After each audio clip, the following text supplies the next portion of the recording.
Under today's law, every single state is guaranteed 90%, 90.5% of 93% of the transportation budget. The bill, though, and by the way, and the distinguished chairman of the Transportation Committee, who, by the way, has been wonderful to work with, has said that he would like to work to improve that number, that he believes that the donor states should be a little bit improved.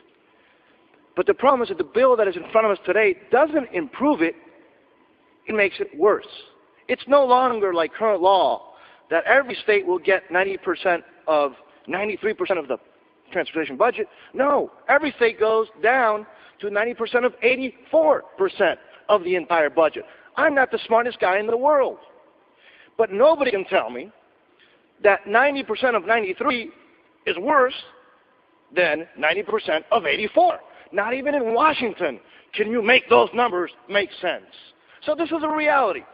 If we believe that the donor states are paying too much, we should not hurt them worse.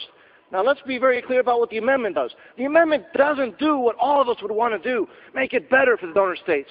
All the amendment does is keep it to current law so that every single state has exactly the same formula that we're living under today. Is that good enough? I don't think so.